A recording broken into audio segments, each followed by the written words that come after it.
Zehaztu behar da, dan.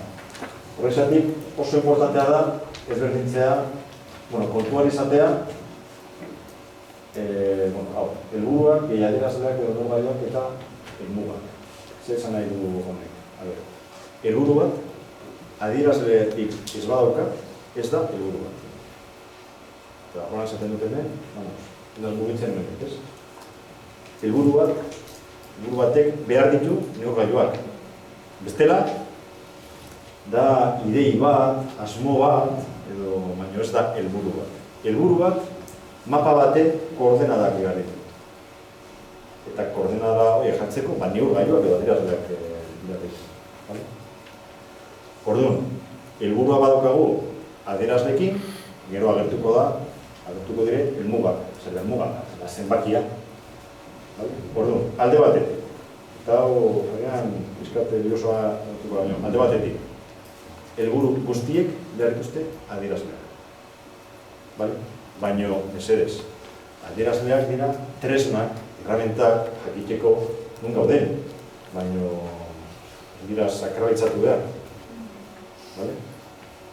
Ni baino beto gakizue hori, neurtzen dire, ebaluaketak egiten dire, nota jartzen dire, baina beste gauza batzuk dauz, ez? Ez bakarrik da, zazpi bat, zer esan nahi du zazpia? Ostras, hombre, kontua izan behar da, azterketan ateratakoa, portaera, kuadernoa, beste gauza batzuk, eta, portaera klasea, ez daki, parte hartzaile ez dakiz aktibitatetan. Orduan, helburu bakoitzak behar ditu adierazleak, baino, eta hori behitzen da, zenbaki baten, baino, zertarako dira adierazleak? Alde batetik, konkretatzeko helburua. Askotan, kasu guztietan gertatzen da, azten gara, hori helburua, hori, esan duzu lehen, gauzak ebetzea. Emaitzako etzea. Bale. Emaitzako etzea. Zer nolako emaitzak? Akademikoak edo... eta darakala, zelan neurtuko dugu hau. Eta azten garenean, honi buruz eztabaidatze, ja konkretatzen dugu helburua. Orduan, lehenengo ondorioa da, lagungarri izatea, konkretatzeko helburua. Eta gero, zertarako behar ditugu adierazleak, legislatzeko edo kontrolatzeko denboran zehar zelan goiaz. Horretarako da. Orduan, ez da sakralitzatu behar. Baina, horrexatik, etortzen bada beze meitu eta etortzen bada ostras. Daguten, esan daguten, eso esten puturru. Aita, zazpi bat. Dago primeran, ze gehienek suspendutuen dute, baina pasaino horaketan, sortzi bat, bai, baina, orduan, beretzat importantea da, hori, denboran zehar zelan doian, gero berak erabiltzen ditu, mozteko abida, ez? Baina beste, Orduan, adierazle importantea da, kontrolatzeko, denboran zehar zelan gaude. Bagoiaz gora edo bagoiaz bera. Orduan, eta bestaldetik, hori da, ide bat, eta bestea. Helburutik azten gara, eta ez adierazletik. Eta ziur nago askotan gertatu zaigu hau. Adierazleak, ez. Adierazlea da tresna bat. Nik etxan badauzkat herramienta kutsa batzuk, eta noiz irekitzen dut herramienta hori. Garduanean. Edo nire emazteak betatzen duenean behartzen da. Hau grabatzen dut edo moztu? Gero moztuko. Eta, karo, ni ez naz, lagun bata da, venga, irekiko dute herramienta kutsa, venga, zer egingo dugu. Nik neuk ez dute egiten. Venga, adierazleak, jarriko ditugu zer beharrezkoa da, zer prozesuak, zer kalitatea, zer plan estrategikoa, ez. Adierazleak dira tresnak, herramientak. Orduan, ez dauka zentzurik hastea adierazletik. Eta gero, jartzen ditugu helburu propone. Lehenengo pausua, helburua, emaitza. Gero adierazlea eta lasai egon. Adierazleak badauz, gordeta beste leku batzuta, baina gauza bada adierazle horiek jartzea aginte taula baten edo kuadro emando orokorren portete baten, eta gero, adierazle batzuk egongo dire beste leku baten. Nik dut esan da gauza bera, kotxea, zenbat adierazle erabiltzen ditugu bidatzeko. Bi edo hiru, ez? Zenbat, aldiadura, gasolinaren zakitzen, eta zakitzen gero, temperatura alian edo, oin ja esan beste.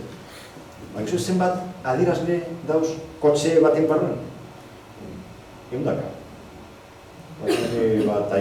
Tairran egun baten, ez dauka lasai, irekitzen dute, kable batekin, nolako USB batekin, klaka. Ordenagailu baten, eta baztieta. Zer hori? Ez, parametro guztiek adibida kontrolatzen, ze parametro dago, zer dagoz kanpo.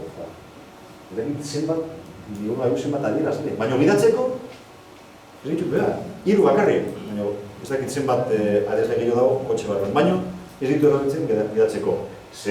Karo, imaginatu, bidatzeko, ez dakit 150 adierazlekin. Ostras, ezin eskoa da, los árboles no dejan ver el bosque. Eta askotan gertatzen da hori kudeaketan. Ez bakarrik eskuntzan, leku guztietan. Lehenengo helburua, gero neurgailua, adierazlea, eta gero zenbakia. Orden honetan. Ya que tengo un indicador, es. Helburu bat, eta gero, beste daude, eta eskuntzan daukazue adierazle asko.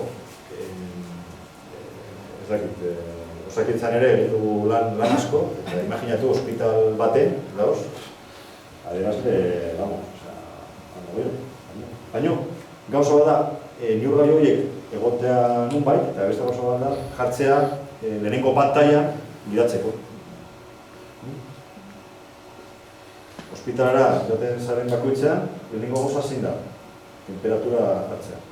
Imaginatu, datu hori, ez zuzendaritza da mailan.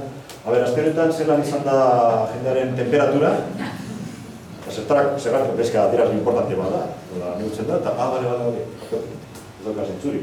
Orduan, eta lasa egon, ez badugu jartzen, beste leku baten egongo da.